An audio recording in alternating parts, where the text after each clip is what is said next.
19 मई 2024 इतवार के दिन ईरानी सदर इब्राहिम रईसी का हेलीकॉप्टर क्रैश कर जाता है।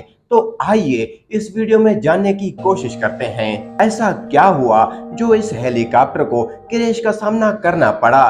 क्या पायलट को मौसम का इल्म नहीं था या उन पर कोई अटैक हुआ था? तो वीडियो को शुरू करते हैं। उस हेलीकॉप्टर हादसे में इब्राहिम रईसी हलाक हो गए। ये हेलीकॉप्टर अजरबैजान की सरहद पर डैम की इफ्तिताही तकरीब से वापसी के बाद तबरेज शहर की जानिब जा रहा था। हादसे में ईरान के सदर इब्राहिम रईसी और वजीर खारजा हुसैन अमीरुल हयान और उनके साथ सफर करने वाले 6 अफराद भी हलाक हो गए। यहाँ कई खबरों की एंट्री होती है। कोई कहता है ये पक्का इसराइल ने करवाया है। ईरान का इसराइल पर हमला, ड्रोन्स, क्रूज और बैलिस्टिक मिसाइल्स की बरसात, 110 बैलिस्टिक मिसाइल, 36 क्रूज मिसाइल और 185 ड्रोन्स दागे। क्योंकि ईरान ने जो एक महीना पहले इसराइल पर 14 अप्रैल 2024 को ड्रोन और मिसाइल के हमले किए थे। कोई कहता है नहीं ये अमेरिका का काम है। अमेरिका और ईरान की दुश्मनी कई साल पुरानी है। यहाँ हम हेलीकॉप्टरों की बात करें तो एक नहीं बल्कि 3 हेलीकॉप्टर एक साथ सफर कर रहे थे।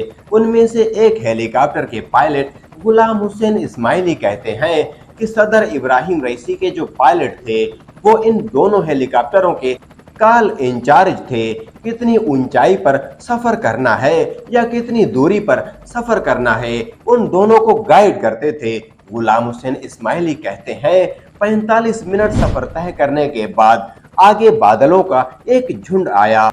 उन्होंने हमें उन बादलों से बचने के लिए ऊंचाई पर जाने की आर्डर दिए। जब हमने ऊंचाई बरकरार रखी तो 30 सेकंड बाद हमें अंदाजा हुआ कि सदर इब्राहिम रईसी का हेलीकॉप्टर नजर नहीं आ रहा।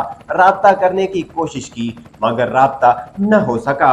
हमने फैसला किया कि हम पीछे जाकर फिजा में एक चक्कर लगाएं, लेकिन फिर बहुत देर हो चुकी थी। आखिर 29 सेकंड में ऐसा क्या हुआ? यहाँ हो सकता है कि सदर इब्राहिम रईसी के जो पायलट थे, जब उसने उन दोनों हेलीकॉप्टरों को ऊंचाई पर जाने की आर्डर दी तो वो पहले ही बादलों के अंदर एंट्री कर चुके थे और उसने एक सही अंदाजा नहीं लगा सका कि हेलीकॉप्टर नीचे की तरफ जा रहा है या ऊपर की तरफ। हेलीकॉप्टर कितनी ऊंचाई पर उड़ान भर रहा है। अगर यहाँ बात करें हेलीकॉप्टर की तो हेलीकॉप्टर ज्यादातर सेफ माना जाता है बज़ाहिर एरोप्लेन से और उसके क्रैशेस भी कम देखने को मिलते हैं। आप इमेजिन करो अगर आपके घर में पंखा चल रहा हो तो उसके नीचे टेबल पर पेपर या कोई हल्की चीज पड़ी हो तो वो उड़ जाता है, क्योंकि पंखा चल रहा है। इस मिकदार में वो पेपर की वेट यानी वजन कम है तो वो उसको अपनी तरफ खींच रहा है। और यहाँ हेलीकॉप्टर को डिजाइन किया गया है 2 पंखों पे, एक ठीक उसके ऊपर और दूसरा उसके पीछे। ऊपर का जो पंखा है वो उड़ान में हेलीकॉप्टर का मदद करता है और जो पीछे लगा छोटा पंखा उसकी दाएं और बाएं की बैलेंस को बरकरार रखता है।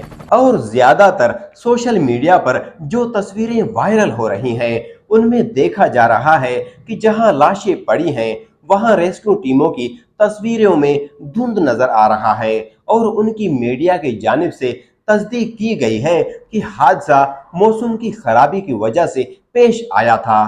आपने देखा होगा ज्यादातर फौजी ऑपरेशंस में पायलट दाएं और बाएं देख करके अपनी टारगेट को फिक्स करता है कि अब क्या करना है। अगर उनके आसपास बादल ज्यादा हो तो दाएं और बाएं देखे ही मगर उनको सिर्फ बादल ही नजर आएंगे और वो अपने टारगेट को मिस कर सकता है, बल्कि उसको क्रैश का सामना करना भी पड़ सकता है।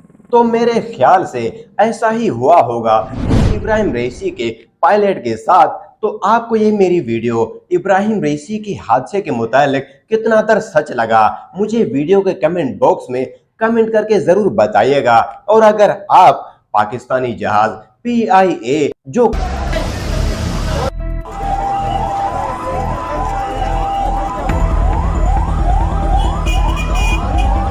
कराची में क्रैश हुआ उसके बारे में जानना चाहते हैं तो मेरे इस वीडियो पर क्लिक कीजिएगा।